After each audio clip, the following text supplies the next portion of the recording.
Welcome back to Edge of Indy. I am Brittany Simpson, and we've got another great show on deck for you today. We'll be joined by Amplify Indy to talk about an upcoming event. We'll also be joined by our friend Poteet, and then we'll have some awesome ladies in here talking about female entrepreneurs in our great city. So sit back, relax, and let's do it. Your audio and video source featuring Indianapolis tech trends, marketing industry champions, and business innovation. This is Edge of Indy, broadcasting from Edge Media Studios. Let's get today's conversation started. Good start. Awesome. Welcome back. As I said, I'm Brittany Simpson here on Edge of Indy. We are all about kind of focusing on the movers and shakers, the innovators, the entrepreneurs, all the people and all the things in Indianapolis. So we've got another great show planned for today. I am also joined by my friend Tom Broadbeck, who may or may not have a British accent right now. No. I tried to do it, but then I stopped because I can only say Harry Potter. Can we bring it back just for a minute? He's going to have an accent throughout the show, so be sure to stick around for that. We are also joined by two of our other friends to the show, Harrison Painter from Amplify Indy. We could say Harry Painter. That was really bad, with the wasn't British it? accent. Love it. As well as our BFF, Lisa Mitchell. So Lisa is also back. Welcome. You can't keep me away. I'm just going to keep showing up and demanding to be on. She's just always coming back. So to get started, maybe you all can give us an idea of a little bit about what Amplify is, and then we'll talk about what you're getting into here shortly. Absolutely. Thanks. I'm excited about that. We do have a big announcement Stand by. here in just a stand by. Look at what? What, right here? Big announcement. We're right there. But wait, I'm not going to give the big announcement yet. So, yes. Sorry, guys. Amplify Indy, we're a personal and business development company. We're really focused on bringing people together, bringing thought leaders together, right? We're focused on relationship building. We're focused on personal development. We're focused on amazing events around the city. We just don't do enough of that. Intimate events, welcoming events. So I do want to say that here's the announcement. Let's give it. Are we ready? Right now. Camera. Is this happening? Camera 2, everyone. Camera, wait, 2. The middle right one. there. So Lisa Mitchell is coming on officially as a co-founder. All right. Can we Yay. clap a Thank little you. bit? She's going to be COO of the company. She's going to, look, I'm the chaos guy, so she's going to keep me organized. There you go. You have a big job ahead It's of a you. curse of competence. I'm good at putting things in swim lanes, and you need a lot of swim lanes. You need a So, lot of swim lanes. right, it We had have to so happen. much going on. Had to happen. We have forums all around the city Cool. happening right now, mastermind groups. We have a C100 event every Friday where we celebrate victories.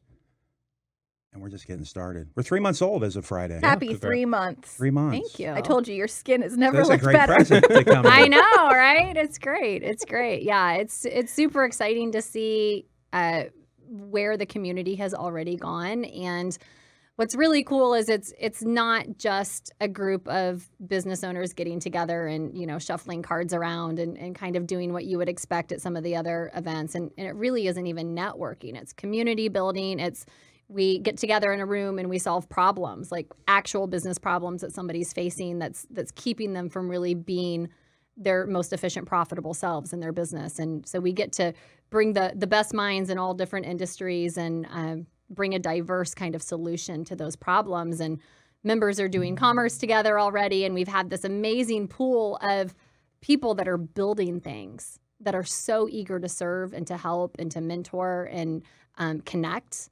And it's already just in 3 months, it's caught fire. And it's been so exciting to see what's already happening and what's going to come is just going to blow some minds. And we're really excited about that. Awesome. Good Yeah. announcement. It sounds just Yeah. like you. I'm not surprised you're Right. involved in this at all. This sounds right up your alley for sure. I'm like, wait, what are you doing? Can I come? It's like here, right? You're doing a show? Can I show up? Can I be on it? You all have an upcoming event on August 17th called Absolutely. What's it called? Amplify Hope. Amplify Hope, that's right. Amplify Hope. So we kicked off the Amplify brand 3 Yes. months ago with Music Fest, which Edge Media streamed the entire event. It was a big reason why we were successful.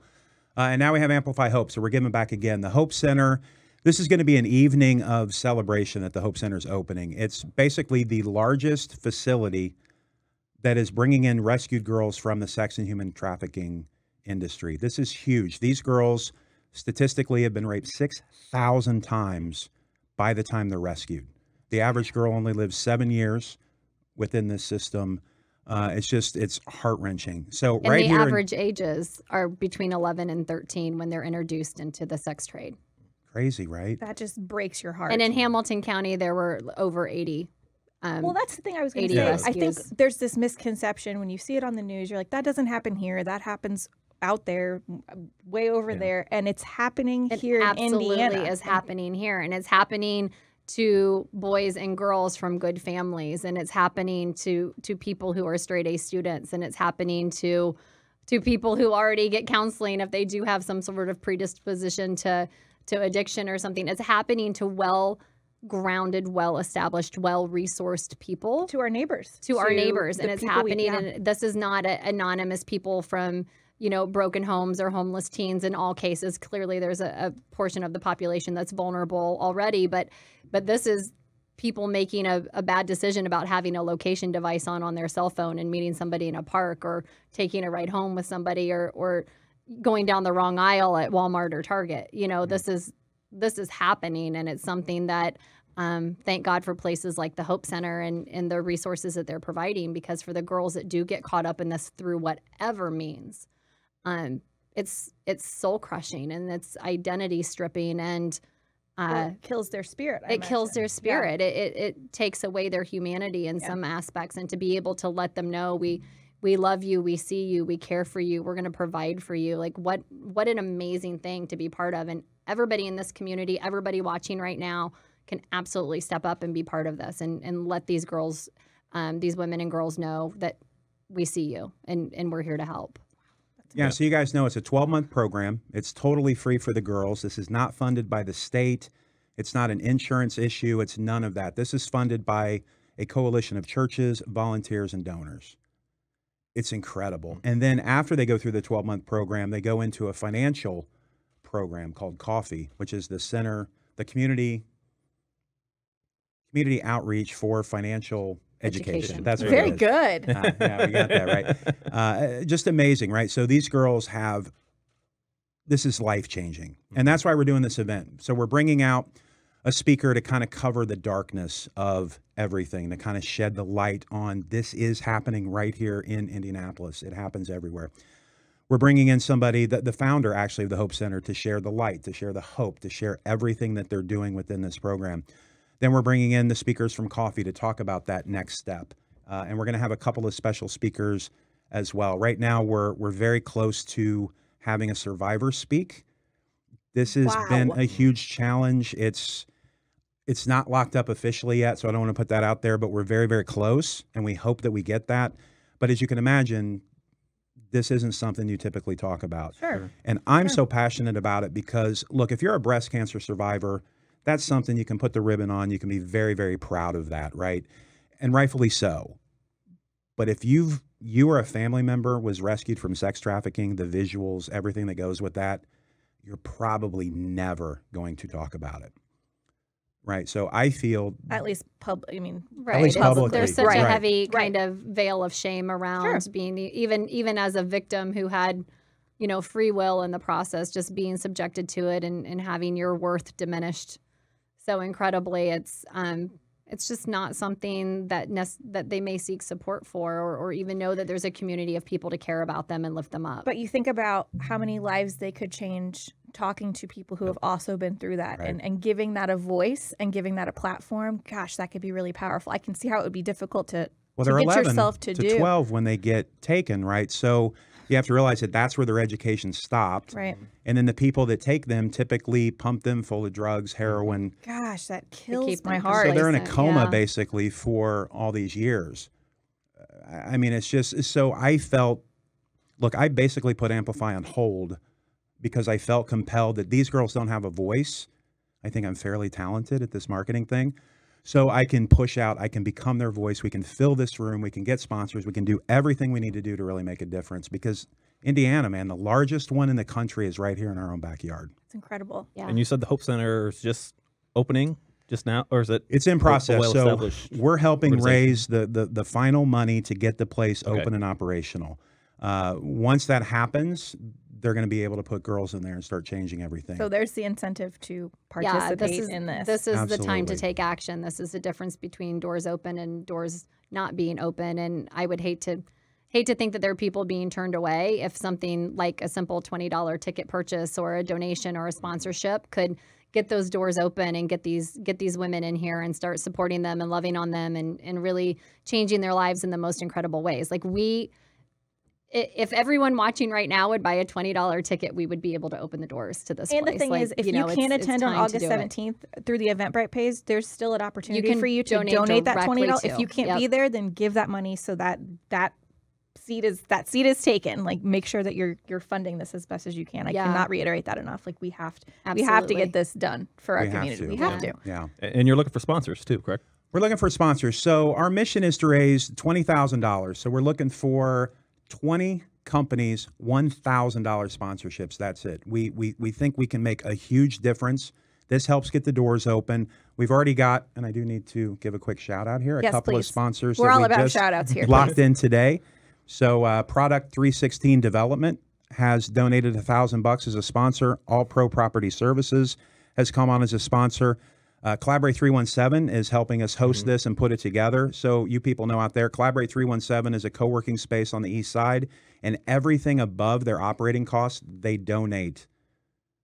They donate right over to the Hope Center. So That's incredible. this is a huge facility. There's a whole nother building once they get open. They can be rehabbed in the future for another 150 beds. Wow. So we can even expand this thing in the future. Since the Hope Center is not open yet, how else can people, viewers, listeners, get involved in helping that organization? What other means can we provide help? So they are like soft opened. They are soft open. They have a couple of girls in there, I know, during the daytime, but they're not physically staying there yet. Okay. The security system is in process of being installed. The redoing the fire system, it went out here recently, and then some other security features. So they're not open 24/7 yet, but right now, volunteers, that's the big thing. Donations, the $20 ticket for the event. You can jump on board and do so many different things. I mean, such a large facility that they just rehabbed their prayer center. They've got a company that's coming on. It's a huge property out Where is it 20-some located? acres. It's out on 52 in Rockville. Okay. So for those of you that know, it's the old state hospital, and it was some kind of university or training center for a while. Okay. It's an amazing, huge facility. It's incredible. Yeah. And the people behind this are really, as you can imagine, passionate, right? They're giving up their lives to change. These are forgotten souls. These are girls that they have no voice. They Well, have and we were nothing. talking about before the show, everyone at this table, except for me, has a daughter or several daughters. I have a niece who is 7 and is the light of my world. So we all have all these young females in our lives, and I know we do as much as we can to support them and prop them up. But what a great way to help other girls who need help right now. Like this is And it's giving them their lives and their identity back. A lot of these girls come in and they barely remember what their name was. And no documentation, no driver's license, birth certificate. So there's resources to help actually let them reclaim and establish their identity and independence. They're going to learn, they're going to have a farmer's market and an agriculture program. They're going to learn how to run commercial kitchens. They're going to learn how to do all of these skilled and build a resume. So it's not just, okay, we've gotten you out of this dire situation and we're a Band-Aid. This is equipping you to be successful in life regardless of the circumstances that you came from, with a resume and documentation and connections with local businesses that are willing and more than willing to help be that foundation for these women that go through this program. It's really incredible. sounds like it's really going to be something special. Yeah. It already is, but It's a great thing to be part of. I'm glad Amplify could, of all the things we could put our hearts and souls into, this is an amazing project that I'm proud to be part of. So I want to make sure that everyone out there has access to not only getting tickets through the Eventbrite page, but let's go ahead and go through some of the social media ways to connect with everyone here and everyone. So Amplify Indy is amplifyindy.com. On Twitter, Amplify Indy. On Facebook, Amplify Indy. And guess what? On Instagram, Amplify Indy. Very, very strong branding. I love it. The Hope Center is hopecenterindy.com. On Twitter, @HopeCenterIndy. Facebook, Hope Center Indy. And Instagram, Hope Center Indy. So again, very strong, very, very strong social branding there. And then Miss Lisa here. I'm all over the place. You're all over. I only captured some of yours. That darn Australian pop star that stole all my social real estate. So website, powerbodylanguage.com. Yes. Twitter at Lisa Mitch letter L. Yes. So it's Mitchell, but a fun play on words. Facebook, Power Body Language, and then Instagram at The People Reader. Correct. Right? Awesome. Well done. Thank you. I'm a very good reader. Yeah, so we want to wrap up here with just the details again. August 17th. August 17th, it's going to be at Collaborate 317 on Indy's East Side from 6 to 8 p.m. Tickets are only $20, and you can go to amplifyindy.com/hope for tickets. Awesome. Or to make a direct donation if you can't attend the event. Direct donation, sponsorships, send it all to us. We're ready to get it to the Hope Center. Ready to make it happen. Absolutely. And at the event, you said you have a couple speakers.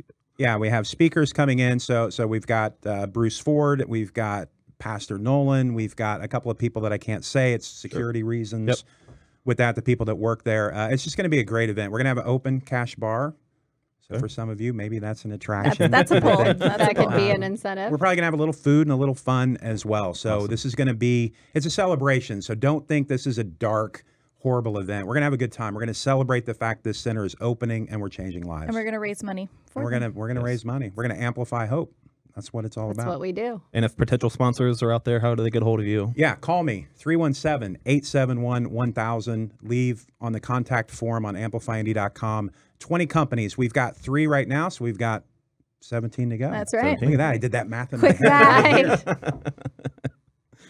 Awesome. So thank you very much. We're going to jump now into a special segment with Paul Poteet. So stay tuned for that. Live. Real stories. Let's see what's trending in Indianapolis. This is Paul Poteet on The Edge. All right, and we are back with Paul Poteet for a second week. We went so well last week. Let's bring him back again for a second week. I've lasted longer than that guy at the White House. So there's, and I've had, not that I should joke, because I had a 90-day gig one time, but you buy me, 3 Manhattans, I'll tell you that story. Well, maybe how about some peanut butter? Let's do it over some peanut butter here. Well, we do have some interesting stories this week, guys. When we go on The Edge, we're trying to, scope out some of the things that I've gotten a lot of response to from Indiana folks online lately. And yeah, of all the ways you could bust out of a stir, would you have thought that peanut butter would have been one of them? I think I saw that on an episode of Prison Break. So you guys are too young to remember a show called Hogan's Heroes, but it was a sitcom where they're always, implausibly, eluding the German captain. It sounds like an episode of a sitcom or something. There are 12 inmates. They're in an Alabama jail. There's a young jailer, new on the job, and you don't say. Sometimes it's good to have somebody with the seniority around. Yeah. It happened about 6:30 Sunday night. The jailer opened a door to the outside that he thought was a cell door because the number had been covered with peanut butter. Interesting. Everyone let that hit your brain and really soak in Let what that And hopefully they use chunky peanut butter, because chunky peanut butter is the worst. Well, Oh, you don't like chunky peanut butter? No. As I've gotten older, I love to eat rocks with my peanut butter and jelly sandwich. That's what... well, I appreciate, you become consumed with fiber as you age. And so I've decided that chunky peanut butter probably has more fiber in it. How did they even think to just, I'm going to cover this in peanut butter and he won't know? And that's crazy. You have to have a lot of chutzpah, to think it's going to work. But sometimes, it's like sales. Half the battle of convincing someone is, do you believe it or not? And they believed it. And so he opens up the cell door to the man thinking that he was going to go into a cell. But he opens up the door to the outside. And how do you not see? Did he have bad vision too? How do you not see the outside? Well, and how do you not see that it's peanut butter that's covered? Do you just think it's some kind of spackle? That smells really good. That smells really good. And to the guys, was it like, where they're throwing off one-liners in an action movie to the cops or to the convicts go, hey, be out in a jiff, that kind of thing? Just wondering. They got out and eventually, I guess the update, I think with the screenshot we showed you, one was still at large, but he's not anymore. So he's been captured now. And you know what? Good for him. Good for him. That's He right. worked hard for that, and quite frankly, I'm proud of him. Okay. He lasted longer outside than really a food-related escape is how I thought Martha Stewart might bust out of the stir, but you just don't expect that to happen. But these things, they never, they always, it seems like they always get caught. I mean, one way or another. And I guess luckily it doesn't look like anybody else was injured in the process. But yeah, you really thought that it would work, and it kind of did. Kind of did. And it did. You got a little bit of freedom. Let's see if this happens again. Yeah. Another story that got a lot of response was, I don't know if you guys think this is macabre or not, but dead people and pets are now being turned into lovely blue diamonds. And there's a rough memorial diamond there. You need someone obviously to not be with us anymore. Ingredient one. And item two, obviously, they need to be cremated. And the interesting thing that I've found from reading the story is that, did you know that like 2 years ago, cremations passed traditional burials here in the U.S.? No. I did not know that. But that typically leaves behind about 5 to 10 pounds of ashes. Okay. This company says they need a minimum of 1 pound. It's kind of the magic number, they say. So they put like a little sample in a special oven and see if there's enough carbon to grow a diamond, because we have within us we have carbon and that's needed to grow a diamond. So and the interesting thing is that once there's enough carbon, the element is extracted and it's purified of contaminants like salts. So if you feel you're near the end, you might want to go on a low sodium diet if this is your plan. And then the other 1% contains impurities like boron, which is an impurity that colors the rare blue diamonds found in nature. And that's why many of the memorial diamonds come out in blue. Who knew? But the other thing is to make a diamond, you've got to, time and pressure, right? So it says that they have to take what's left of you and put it in a machine that heats to about 2,500 degrees Fahrenheit and squeezes the cell under about 870,000 pounds per square inch of pressure. Now, guys, you think Aaron is pressuring you at work. I was just thinking that if it takes only 1 pound instead of 5 pounds, so you can split somebody up 5 ways. That's right. Every child could have a diamond. You get a diamond, and you get a diamond. You get a diamond. Or I don't know how much a dog cremates too. So well, I would imagine it's probably it's tougher. My dog's ashes are sitting in. They made a little wooden box and it just says Blake. They made like a little tag that says Blake on it, and it sits above. Like if you go spend the night at my parents' house, it sits above the bed. Now, would you do that? I mean, if you had the money, because this cost, just for I guess the average order is about maybe a half a carat. U.S. customers usually request an eighth, 0.8 carat. The prices start at $3,000. So yeah. Yeah, you really have to. I do like that idea of dividing up the remains. If you have, like I do, we have 2 sons, and so we could say, you get a necklace, you get a bracelet. You getting get written mom, into wills now. You get mom, you get dad. Yep. Yeah, right. Or you could do it that way too. Speaking of moms, our last item has to do with a mom giving birth to a lovely, beautiful calf. All kids are beautiful to their moms. Maybe not this one. The newborn calf has a striking resemblance to Kiss rocker Gene Simmons. Just really drink that in on the right there. If you're away from your computer right now, come over and take a look at that. That's Gene, by the way, on the left. Yes. It is kind of hard to tell if you're not right up on it. You need a key, and that tongue thing. You don't know where that tongue has been, and and the same with the calf too. Exactly, either of them really. Yeah, the calf was born last weekend at a ranch near Texas. They've named it Genie, Geni. And I guess it's a family favorite, and it won't be sold for slaughter, the family said. So slaughter, of course, I think is a different rock group. I won't be turned into any diamonds. Yeah, probably No not anytime cow diamonds. soon. I did find, once you start Googling things, it can be dangerous. But I did Google animals that look like celebrities, and I found one more that was kind of funny too. This would involve Steven Tyler and a howler monkey. That's good.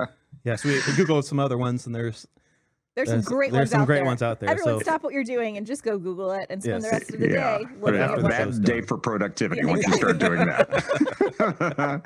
Well, if you're going to be out in the next few days, there's a big change coming, guys, in the forecast for the Indianapolis area. Look at that for Saturday and Sunday again, or Friday, Saturday, and Sunday. Paul, thanks for the nice temperatures. Yeah, so we'll kind of revert back to where we were last weekend. It won't be quite as stunning as last weekend was, because I think it may start clouding up during the afternoon Sunday, and we'll probably have a round of showers and storms Sunday evening going into Monday. And we've got chances of scattered storms around Wednesday afternoon, Thursday afternoon, and then probably a more solid band of rain late Thursday night going into Friday morning, with a cold front that puts us back into the 70s for a few days. So if you have weekend plans in Indianapolis, I mean, if you have to choose, I'd choose Saturday. You're probably going to be okay most of the day on Sunday. But yeah, I mean, it's still first few days of August. Our normal high is still 84 degrees. So we're not typically done with summer yet. And I bet at the Indiana State Fair, they're probably welcoming those kind of temperatures too, because it could still be nasty hot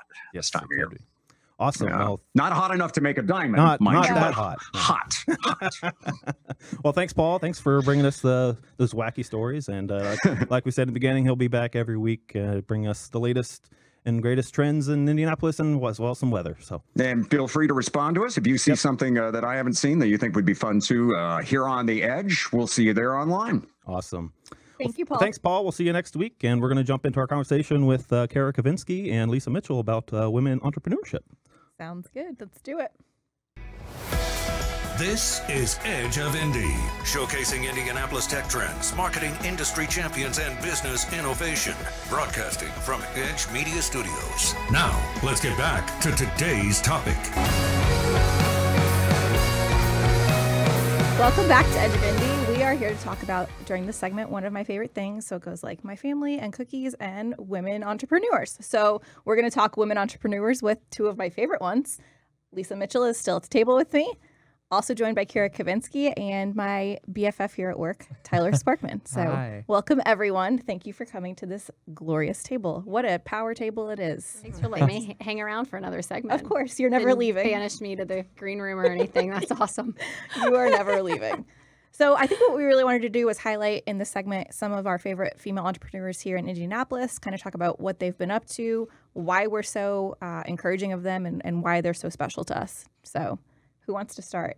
Yeah, I'll kick it off. One of the things that I love about being a female entrepreneur in Indianapolis is that there are so many ways that women are being successful and being innovative and really making a name for themselves in the business community right now. And you have everything from women that are really making a show of force in the tech industry and in the tech sector right now and leading. You have like MT Ray at High Alpha, who's, leading and really championing women in technology.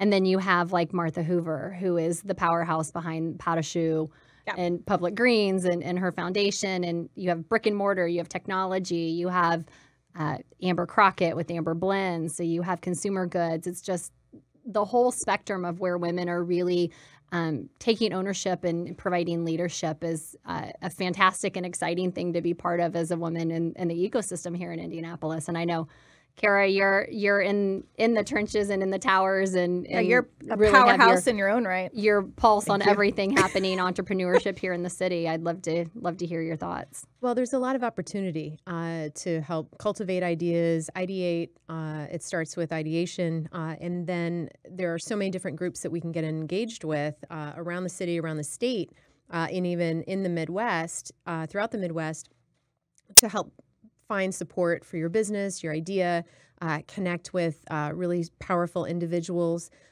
to help foster and facilitate that idea to fruition. So it just depends which lane you're in, which your space, and then you get drawn into that group and you find help. So there's a lot of a lot of really amazing women helping other women, in addition to a really nice ecosystem of entrepreneurship here in our state that will help foster that. So regardless of male or female, but female entrepreneurs are really finding their footing, finding a strong voice, and it's really exciting to be a part of this ecosystem. Well, I think it's nice to break the stigma. So often you hear about like females are competitive with each other and they're just knocking each other down and criticizing each other. That is not at all what this is about. This is quite the opposite. Like, No, we're trying to build each other and assist each other where we can. I think that's really powerful. In the 2016 Indiana Conference for Women, there was an author featured who wrote a book called Tripping the Prom Queen. And that book speaks to that type of phenomena, and there's no room for that anymore. The competitive, I want what she's got. No, you honor, be authentic to who you are, go after your own. There's plenty of room Earn it at yourself. the top. Yeah, Right. well, and a rising tide raises all ships. Yep. Like, how does just only looking out for yourself benefit anyone, and not even yourself in the long run? I mean, that creates all kinds of problems. So there's no room for that. And fortunately, in today's ecosystem, I have seen very, very little to none of that, especially in the women's space and entrepreneurship. And just engaging, women connecting with other women, and we have different ways of doing business than men traditionally. So it's interesting, for instance, from a cultural standpoint. And Lisa can speak to this. Like when women get together, we speak in the bathrooms. Okay, That's where all the good business and life happens. Is in the bathroom. Exactly, right. So Yeah, you never see a woman in the bathroom by herself. No, that's where all business really travel in packs. This is where we do our so and that's how Kristen Cooper started the Startup Ladies through conversations in the restroom. Where she had started with Sticks and Leaves at Launch Fishers. But we learned that the fact that women talk to each other in the bathroom scares men. They don't do this. Which is never really the intent in how we operate in the business space. It's just kind of it freaks them out. Freaky side effect sometimes. Yeah, so it freaks them out. So it freaks out men. They don't look at each other in the bathroom. No, their restrooms are set up differently. That's a whole nother exactly. conversation. Rules of engagement are completely different. But if you look at how women engage with other women, then we are far more direct, for instance, when we go into a meeting. It's like we just get down to business versus with walking into a meeting with men. There's a lot of chit chat and at the beginning, not always, always. How true that is. That's amazing. But women are like, all right, I gotta go. Let's hurry up. Let's get this done. Let's talk about this. And sometimes there's storytelling involved. I know that I'm tremendously guilty of that and own it, being a storyteller. So, but working together, having this environment that is very supportive of one another has been really key with this movement. Yeah, and one of the things I've witnessed firsthand and have benefited from on both sides of the spectrum is that there's kind of a willingness. Like, I think one of the areas that I'm really passionate about is helping millennial women crack the code in business, and women that are ambitious and innovative and driven that normally would maybe be expected to do something else. They're great entrepreneurs. And what I've seen in this community in particular is the willingness of the women that are either in established careers or have a broader catalog of experience to share are very much willing to engage in those conversations and to come alongside, answer questions, mentor, make introductions. I think really specifically in the Indianapolis ecosystem, introductions are everything. More so than skill set, more so than I think any other component that you possess as an entrepreneur. It's who can you connect with, who you know. Right. It really is. But the great thing is I don't feel like it's so much like an us and them. Like, I feel like if you know what you're looking for, you can find the resources to make those connections and get you into that space and into those conversations. And there's some great events and some great groups. I've experienced it firsthand as part of Amplify Indy with our forums at our C100. Someday I'll realize there's a microphone there, but until then, I'm just going to. I'm going to just keep being awkward. No, I'm a body language person, y'all. I got to use my hands to be expressive. But yeah, I've experienced it as part of Amplify Indy. I've experienced it with the events I've attended with Startup Ladies. I've experienced it at the Indiana Conference for Women. There's just this willingness where people want to have that conversation, and you have to have the boldness, especially if you feel like maybe I don't have the resume or I don't have the experience. Like if I could give advice to entrepreneurs that are new in the space, it's be bold and make your ask. Like, people want to help. They want to say yes, and they want to share their story and their knowledge. And but you have to ask. People can't just, unfortunately, read your mind. Your body language, maybe, but not your mind. So you have to kind of advocate for yourself, and you'll be amazed at how quickly those partners really step up and come along beside you. That's great. That's great. I know you mentioned Martha Hoover, and we want to talk about a couple of specific women who are especially impressive in our community, and she's one of them. So can you tell us a little bit about her? Yeah, she is business goals, I think, for most women in this area, and she's highly acclaimed, and I think one of the things I personally admire most about Martha is her fearlessness, and she has no problem doing a concept or working on a foundation or launching an entirely, new way to serve customers or run a business, and her approach to inclusiveness. Everyone is welcome, and their staff is very diverse. And I think not only do we benefit as customers, but as a business owner, as an organization, as a community, she just has done such a beautiful job of putting together this empire that I think really anyone in any business sector can appreciate and aspire to. Well, and I think she started out, she's a former sex crime prosecutor. I mean, she's got like a very colorful history behind her. And then to turn that into this empire that she's built now, that's incredible what she's done. She's a pioneer in like the entire farm to table movement here in Indianapolis. Yeah. And she's behind like what I call my favorite restaurants. I mean, she's a genius. So I agree. I think she's incredible. I think that was really good stuff. She is amazing. And this photo of her in front of the garden. Isn't it beautiful? That was the cover shot of a story I wrote on her. So. Photo credit. Yeah. No, not to me.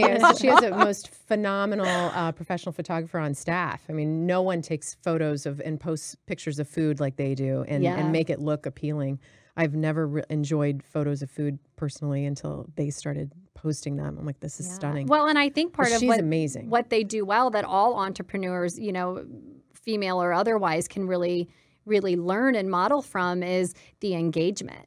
Like their level of customer engagement. You do not know how bad I want brunch before I get out of bed just from Instagram, from her businesses. Yeah. From Poteet, from Poteet, from Napoli's. Public Greens, Napoli's. I just went to Napoli's for lunch. Right. I am at a Martha Hoover establishment no less than 5 times a week. I mean, All my you could meetings are go there. breakfast, lunch, and dinner. You could, Right. Absolutely. Some days I do. No judgment. Right. This is the no judgment. But I think part of the reason, and I think I'm the perfect, case study. Part of the reason I'm so loyal to her brand is because of how she operates. The heart service center that she operates from. You can feel it through the staff. You can feel it in the thoughtfulness of design.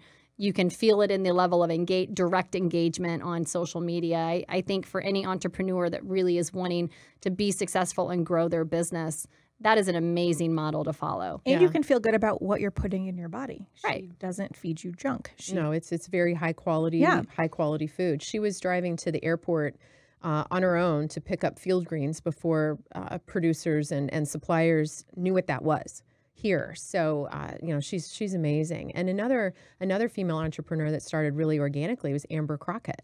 Right. Amber Blends. Exactly. So you love her stuff. I smell like her product right now. Is it the new one? Me too.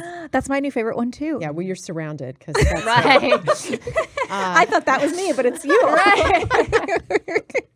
So yeah, and she's amazing as well. And so you have, and these are solution-driven women. Okay, so you had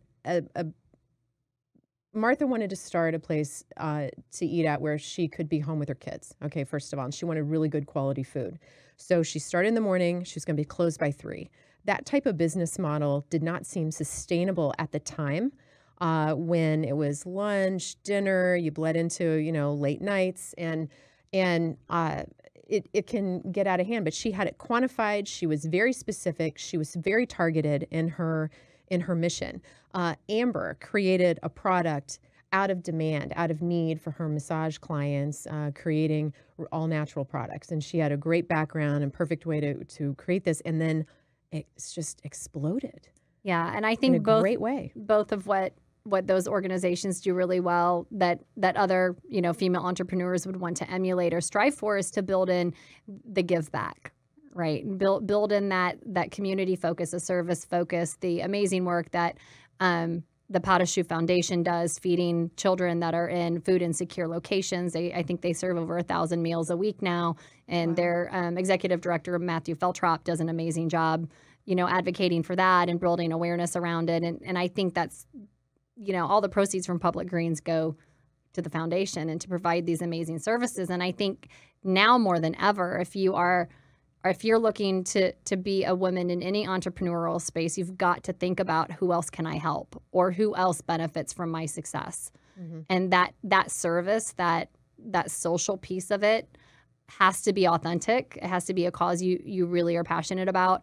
And it has to be just part of your business plan from the word go. I think consumers are getting very, they're determining their loyalty based on who's doing what for the greater good. And I don't think it's an option anymore to care. To just do business. Exactly. To do business. Just doing business for revenue. I don't think it's attractive to investors to just have, clearly revenue is important, but I think knowing that there's a more sustainable, social focused piece built into the business culture, is important. It has to be ingrained in the culture of the business authentically from the beginning. Exactly. Or it should be, or they need to pivot. But if that's not the MO and the driving authenticity of the person at the helm, we'll look and see how successful that business is going to be. But that is what is very attractive to millennials.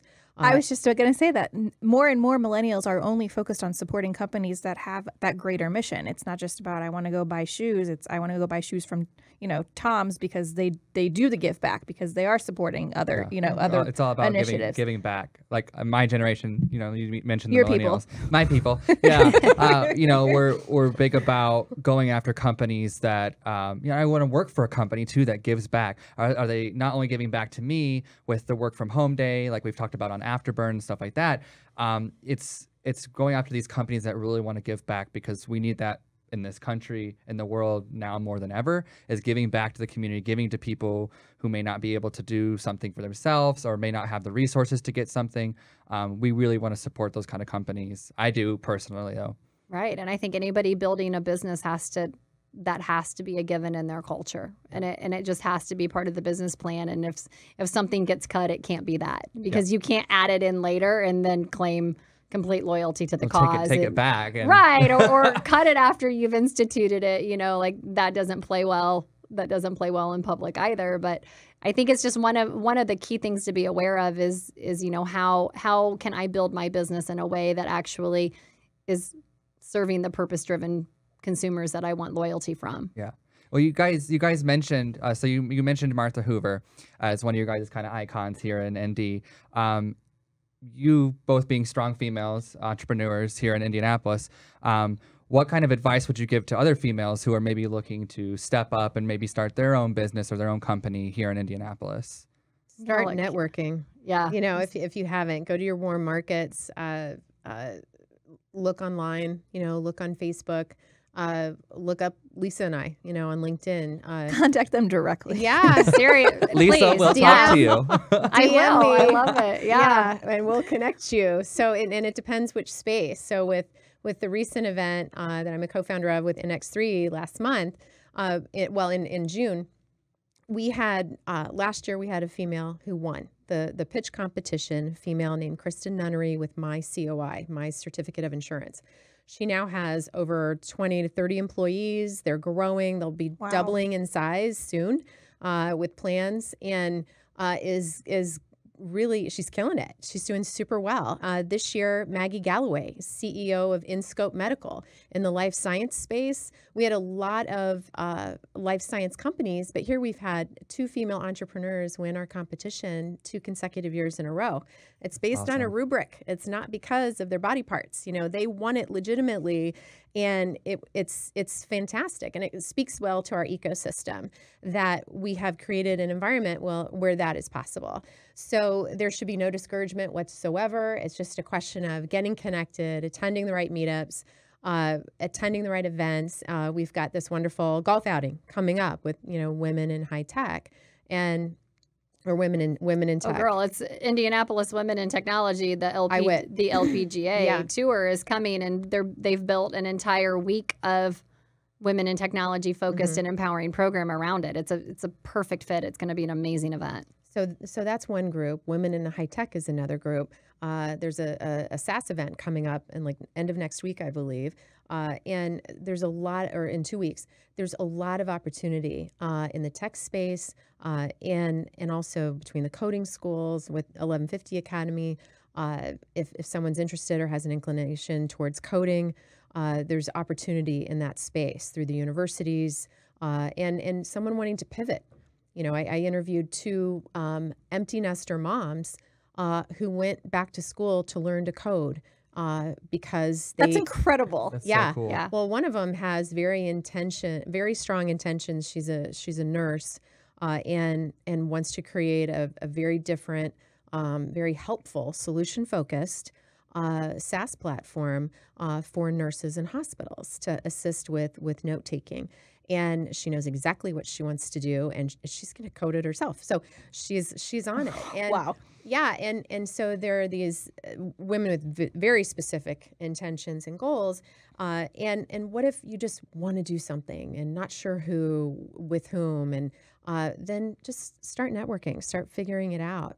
Start whiteboarding and begin your process.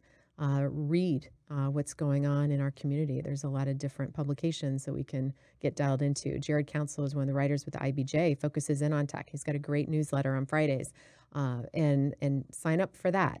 Start listening, to this podcast, and what's going on in Indy.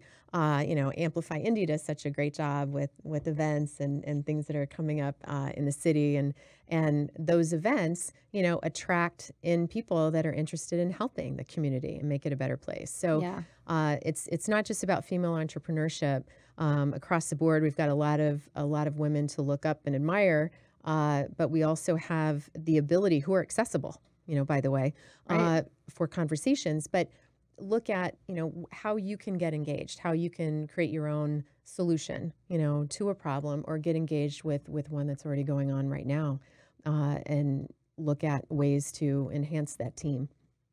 Yeah, my advice would be just to start, because I think that the tendency, as in research shows, that women, even when it comes to applying for a traditional job, unless we feel like we meet 90% or more of the criteria, we consider ourselves not qualified and we don't go after the job. And I think in entrepreneurship, and I think in tech or any other sector right now, unless we feel like our business plan or our business canvas map is 110%, and we're ready to sit down and we have to look 100% credible, and we can't have any uncertainty, we don't start, or we don't engage in the community, or we don't talk about it, or we don't start asking for meetings with people that really hold the key to our success and our development. And you just got to get over yourself and just start having the conversation, start talking about your idea and your product, start participating in the community and adding value there, getting your name known, and start asking for what you need, start asking for those introductions and those conversations. But just sitting there waiting to be ready is never going to benefit you. You've got to start. I call them, and there's several of us who use this term, one-entrepreneur. So, and that's a thing. There are people who like to talk about ideas, but may never actually do them. Right, because then there's no risk. You can't fail if you don't start. Exactly, if you don't try. So there's, is that fear factor involved in there. But, if you feel strongly about something, or like an idea, like I think of them as a gift. So all of a sudden you get this idea, and whether it's for a startup company or some other a type of creation, like, look, if you don't act on it, someone else will. So like when the world is ready for a really disruptive concept, then, go for it. Because if you won't act on it, someone else is going to, if the time is right. Exactly. It could be yours. Exactly. Something else I wanted to talk about, both of you especially. So, we've been here at Site Strategics, we've been focused heavily on company culture and kind of facilitating that and making sure that we have a strong environment here. And part of that is kind of balancing the work-life balance and finding, how do you make that happen? Is it really a thing? Can it be a thing? I think there's a stigma a lot of times about women have a hard time finding work-life balance. So speak to, if you can, kind of how you approach that. Do you have it? Is it attainable? Yeah, I think it's relative. Like Kara's schedule makes me tired just to get a text about it. I'm like, there is no way I would want to go that many places and talk to that many people in one day. No, thank you. Right. So even our relative definitions of work-life balance, but she gets energy from it, and it's just standard operating. I personally have worked in balance. I think it's more contentment, work-life contentment. I don't know that you're ever going to balance or that it's ever going to be a 50-50 scale.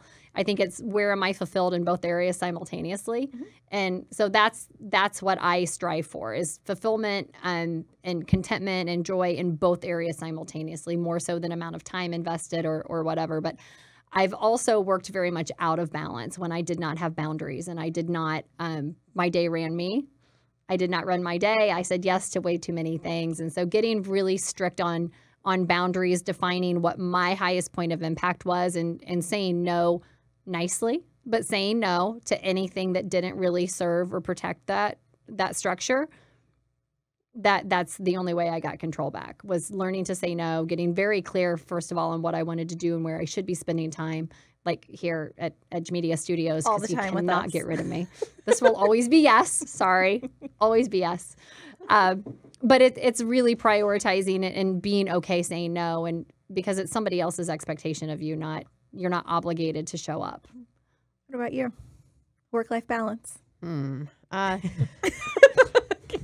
That's a tough one. All right. And I've got to own up to this. So I do work a lot, but also I love what I do.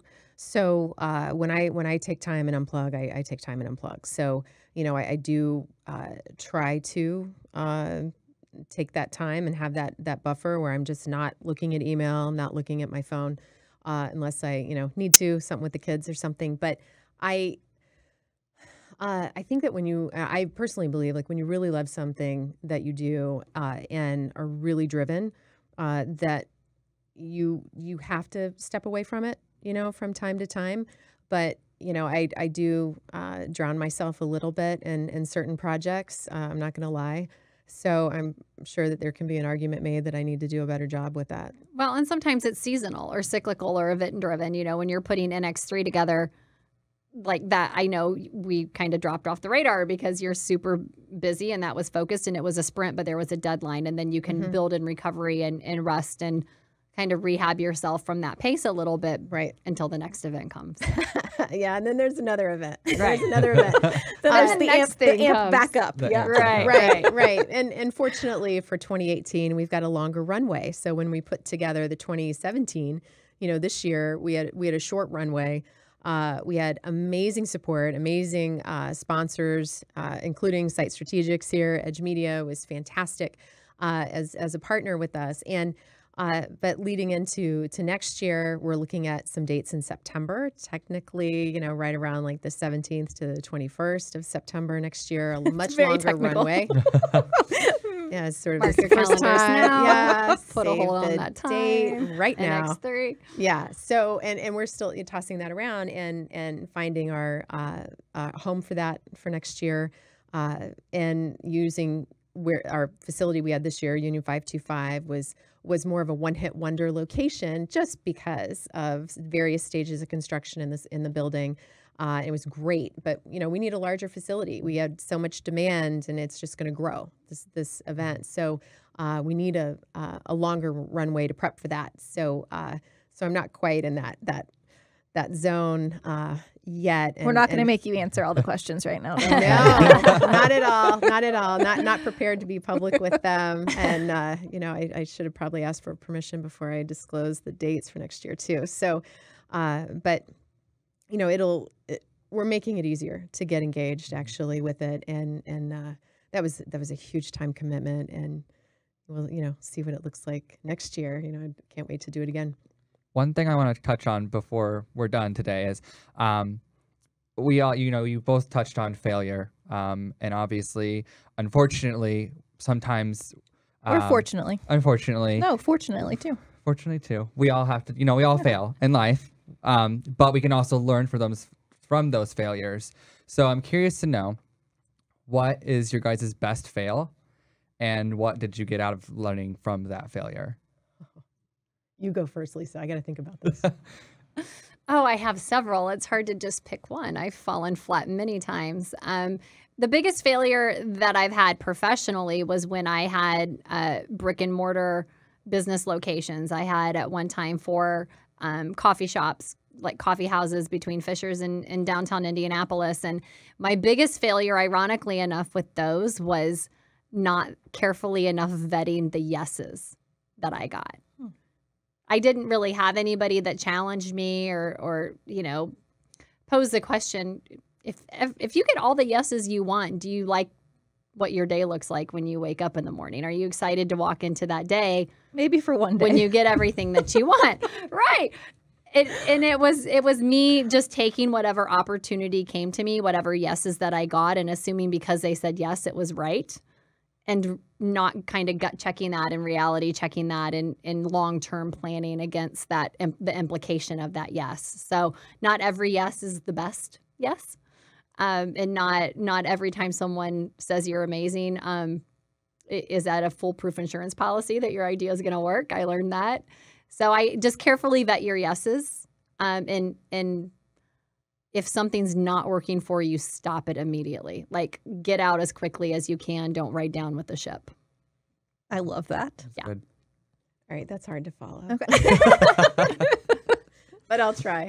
I think that one of my many failures was when I owned a Pilates studio for a very long time, and the structure that I had initially for the first 10 years didn't lend itself to those that I were training. I was instructing other instructors to really work with me in the same space as efficiently and as effectively as possible because of where my studio was and the size. And if I could, roll back the time a bit, I would have moved the studio, had a larger space, and had a better plan for growth and expansion, and instead of how I had handled it at the time. And my life was a little different in that space. But I would have, one of the things I was always strong with mentoring others, but I really feel like they should have worked with me more, like in the close proximity versus a weekend or an evening or just a couple hours to come in. We should have really had that more dialed in. I should have, and so that's probably my biggest fail is that while I was mentoring them, I really could have nurtured them much more in that zone. And I really believed in the body work and everything and what they were doing and watching them grow. But that would be mine. I have a whole list. Well, and I think it's important too that's a great illustration that failure is not, people are kind of like it's a black and white thing. Either you're successful or you failed, but failure kind of runs on a spectrum. Mm-hmm.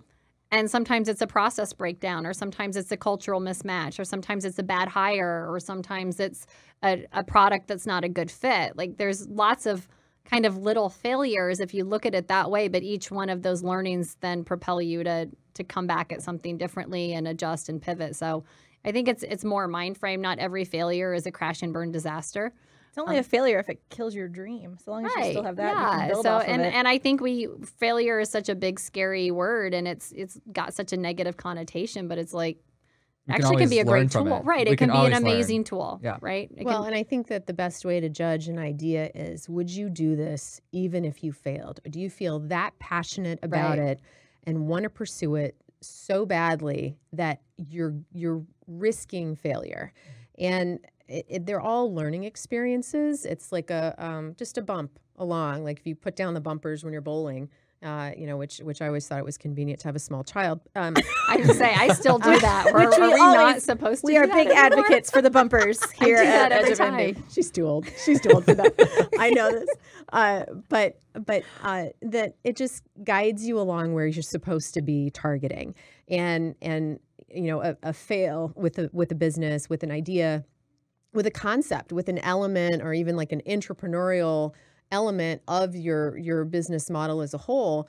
Okay, so that didn't work out. Well, it's like you pluck out the weed. Yeah, don't scrap the whole thing. Yeah, Right, no. You go to the whiteboard, you pivot a little bit, or just eliminate that element, that option, and you just learn and just keep focused. So, there is no. I don't know.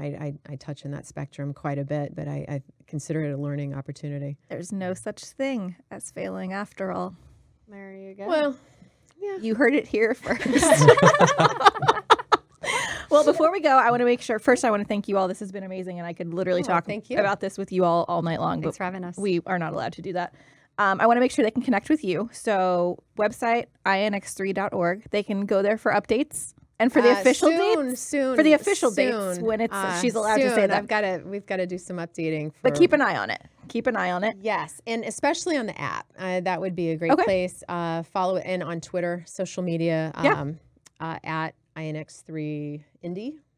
And also at Kara Kavinsky also, right? Absolutely. And then Facebook, INX3 Indy. Yes. Awesome. Well, ladies, thank you again. Tyler, thank you. Yes, thank you for having me on. Another great show. We'll be back again next week. But in the meantime, I encourage everybody, as you plan for your weekends, think about where you're going to shop local and eat local and do all the local things.